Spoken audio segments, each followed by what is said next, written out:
So if you are anything like me, you don't want to pass on your baggage to your kids. What this PDF really is all about that you just got in your inbox is really helping you identify and be able to get in touch with the parts of yourself that might still have a lot of baggage, and that's okay.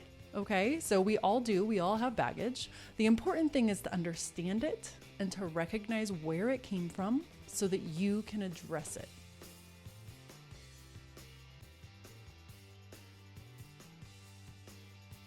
You got a printout like this.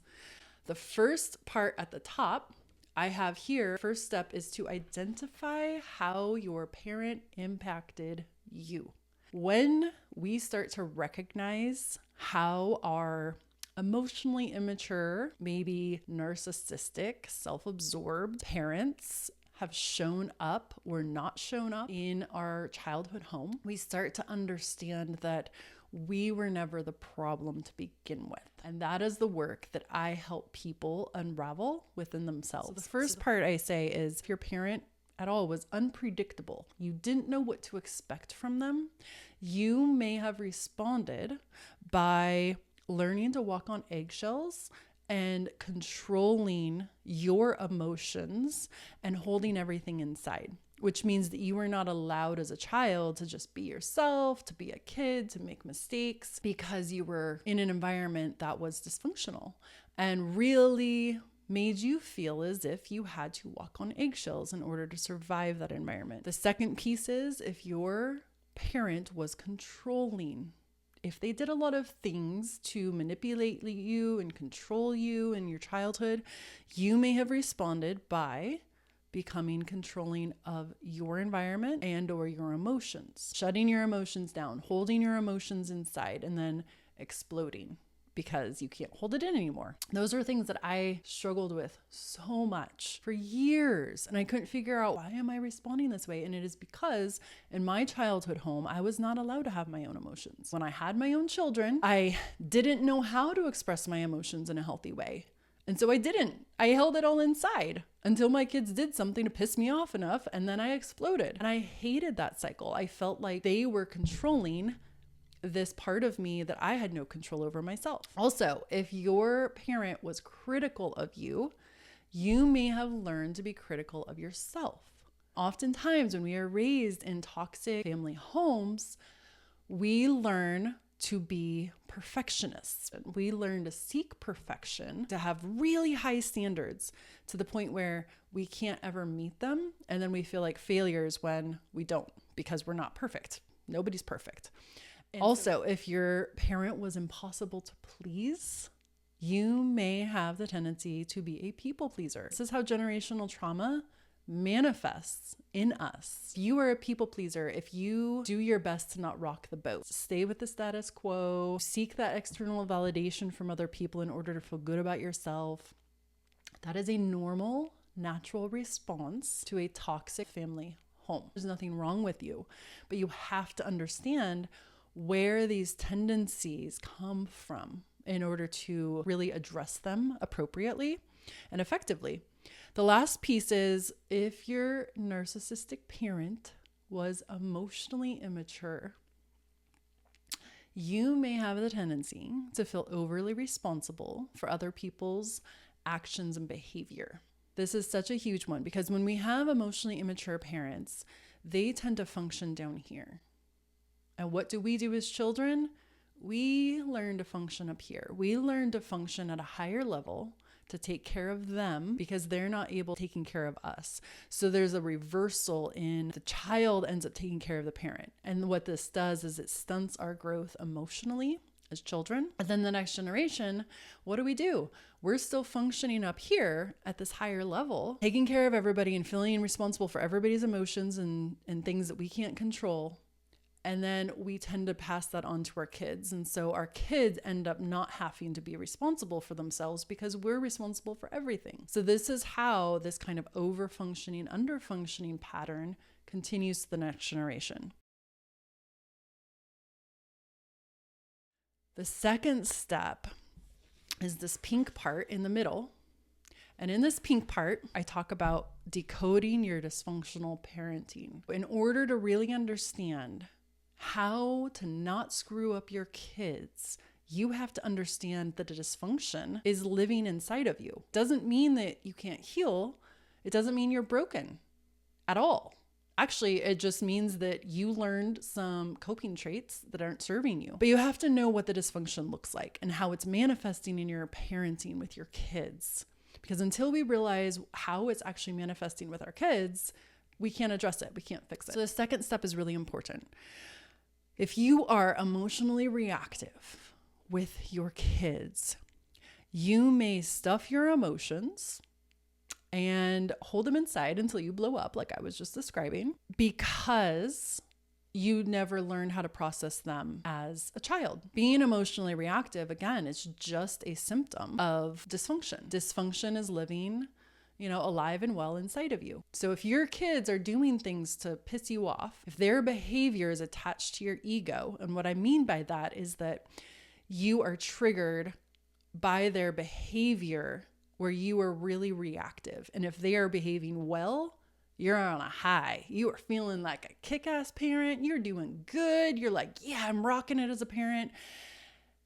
And then when they start to dip and start to become defiant, rebellious, when they're not meeting your expectations, when they're talking back, then all of a sudden your self-esteem and confidence plummets and you start beating yourself up and feeling like a horrible parent. That is happening to you. It is a natural response to ego-driven parenting, which is what you inherited from your parent. This is all fixable. This is what I do. I teach people how to fix this stuff, how to address it within themselves so that you are not controlled by your child's behavior. That is a horrible place to be. And I used to live on that roller coaster daily, and it was horrible. If you are controlling of your child's behavior, and if you use threats, bribes, any kind of manipulation to control your child's behavior, this is just another way in which dysfunction is showing up for you, because that's what you learned from your parent. Being critical. Again, this is if your parent was critical of you, you learn to be critical of yourself, and you're possibly being critical of your own children and looking at what they're doing wrong instead of what they're doing right. I was doing all of these things. I was miserable for a very long time in my parenting. I was very critical of my kids. I was very critical of myself. And it wasn't until I started understanding my own mindset and how negative I was that I started being able to address, oh my gosh, I am my own worst enemy. I'm beating myself up here. I'm feeling like a horrible parent because my child isn't obeying me or listening to me, or they're disrespecting me. And yet then I would be very critical of my kids. It's this really vicious cycle, expecting your kids to please you. If you are a people pleaser, you likely naturally want your children to please you. You might be doing things unconsciously to get your kids to obey you and do what you want them to do and to please you. You might be unintentionally shaming them when they don't, just again as a natural response to get them to please you, because that's what you learned from your parent. This is just perpetuating a cycle of people pleasing. It's getting your child accustomed to seeking external validation so they can feel good about themselves. If you want to break this cycle, work with me. This is what I do. I teach parents how to change that cycle and how to rewire that cycle so that your child is being true to themselves and isn't seeking external validation to feel good about themselves. But what that means is if you want to teach your children to do that, you have to be doing that for yourself, which means you have to break this cycle within you. And you have to stop seeking their approval and their validation to make yourself feel like a good parent. See how tricky this is? It feeds into itself. It's hard work, but you can do it. And this is why I teach what I teach. It's because it's doable. You can absolutely do this. You can absolutely break this cycle, but you have to have a plan. And I have a plan. I have a plan in place. This is what I do. And I'm passionate about it, obviously. I could be talking about this stuff all day long, every day. The fifth piece is rescuing and fixing. If you were taught and trained as a child to rescue and fix things for your parent, that is likely what you were doing for your child. And you have to stop doing that, because what that ends up doing is it sends a message to your child that you aren't capable. You're not capable of doing this for yourself, so I'm going to do it for you. And also, I don't believe in you. I don't believe that you are strong enough and that you are capable enough to do this for yourself. It really kind of like undermines the very messages we want to be sending, because I'm sure you want to be sending the message that you are capable, you can do this, I do believe in you. And yet when we rescue our kids, when we enable them, when we do things for them that they are capable of doing for themselves, we are cutting them down and not building up their self-esteem and their confidence. There are things that you can be doing that where you can actually be building up their confidence. And that means that you have to start trusting them. And in order to trust them, you have to trust yourself. Okay, so that wraps up decoding your dysfunctional parenting. Now, the third step in here is the most important piece of the whole shebang. We have to break the cycle. It's this green part right here. We have to break this cycle and create healthy patterns. I have what I call the cycle breaker blueprint, which I will tell you about in a moment. But breaking the cycle and creating healthy patterns is all about intentionally doing things differently and creating new habits. That's all we're doing, okay? And in order to do that, we have to learn specific skills. Without the skills, you will not be able to break these patterns because the patterns are too strong. So the first one is expressing your emotions in a healthy way. If you want to break this cycle and if you want to create a new legacy for your family, you have to learn how to identify and express your emotions in a healthy way. Otherwise, your children are only going to be learning how to stuff their emotions and then get triggered and then do the downward spiral that you're doing. So that's the first step. The first thing you can do is learn how to identify and express your emotions in a healthy way. The second step is to trust yourself. If you were raised in a narcissistic family system, you likely do not trust yourself. You were trained to not trust yourself. You were trained to not trust your emotions, your experience, your feelings, your opinions. You were in an environment that undermined your sense of self. And when we're raised in that environment, we learn to not trust ourselves and we learn to trust everybody else around us. In order to break that cycle, you really have to start trusting yourself. You really have to start giving yourself the benefit of the doubt, and you have to start trusting your child too, which means to let them make mistakes, let them screw up, because that is how children learn. They don't learn by having us coddle them and rescue them so that they never fall. They learn by falling and learning to get back up. Trust yourself, allow yourself to make mistakes, and know that you're okay, because your value is not based on that external validation. The third piece here is to focus on the positives. Start to turn that inner critic's voice around. Start to transform that inner critic's voice and start to pay attention to and look for all of the things you're doing right, all of the things you were successful at. You can start small, baby steps. The more you pay attention to the positives, the easier it's going to be to start amplifying that story. The more you amplify that, especially for your child, and you start thanking them for emptying the dishwasher, looking at all of the positives that they did throughout their day and thank them, show gratitude, show appreciation, that is going to help them feel capable. And the more you pay attention to that, it will be amplified. Whatever we focus on amplifies. If we're focusing on the negative, we're going to see more negative. If you focus on the positive, your child is going to all of a sudden feel like, oh, mom and dad really appreciated it when I did XYZ. They're going to be more likely to do XYZ. This is really all about shifting that mindset from negative to positive. It's crucial in order to break this cycle. The fourth piece here is to not take their behavior personally and to really detach your ego.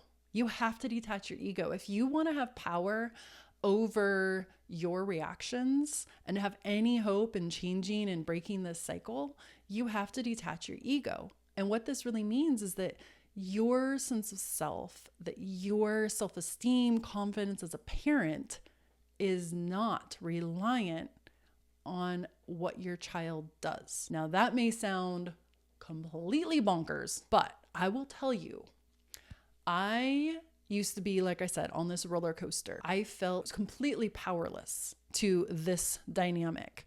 And I was on this roller coaster just going along. Now, today, because of all the work that I've done and all of the reading and understanding and getting underneath a child's behavior and really understanding where a child's behavior comes from, I'm able to meet their need to feel seen and heard in a radical way and set boundaries and follow through without my ego getting involved, which is extremely freeing, because now when they do behave well or they don't behave well, I'm not going like this. I'm able to stay even keel and know that my sense of self, my confidence as a parent, is not based on what they do or don't do. It is extremely freeing. You have to stop taking their behavior personally. It's not personal. They are having their own experience. They are trying to express their own emotions, and they are trying to find themselves and their own autonomy outside of you.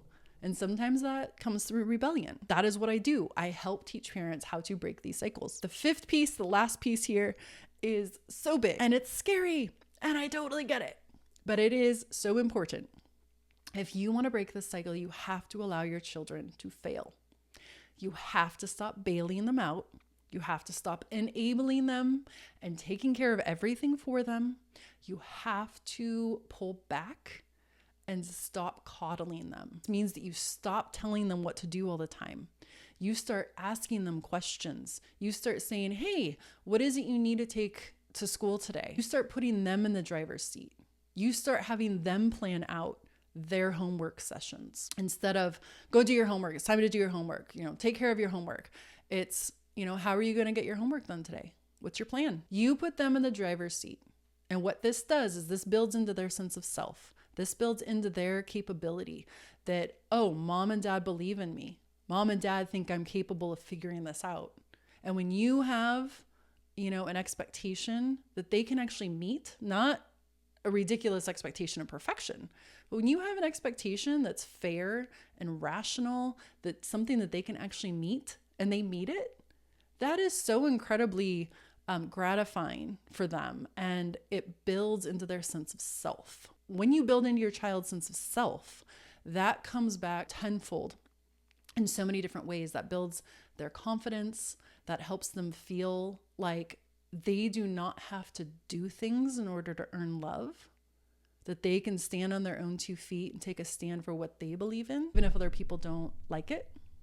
So when you think about like the long-term ramifications of, enabling your child or rescuing your child, you're just constantly feeding into this story for them that I don't think you're capable. You don't have the ability to set boundaries and follow through with them. And that's not the message we want to be giving to our kids, but that's oftentimes just the side effect of being raised in a toxic environment. I know that this was a lot of information, but I want you to really understand it is possible to not screw up your kids. It is possible to break this cycle. I hope that this gives you the clarity that you need to understand how to break this cycle.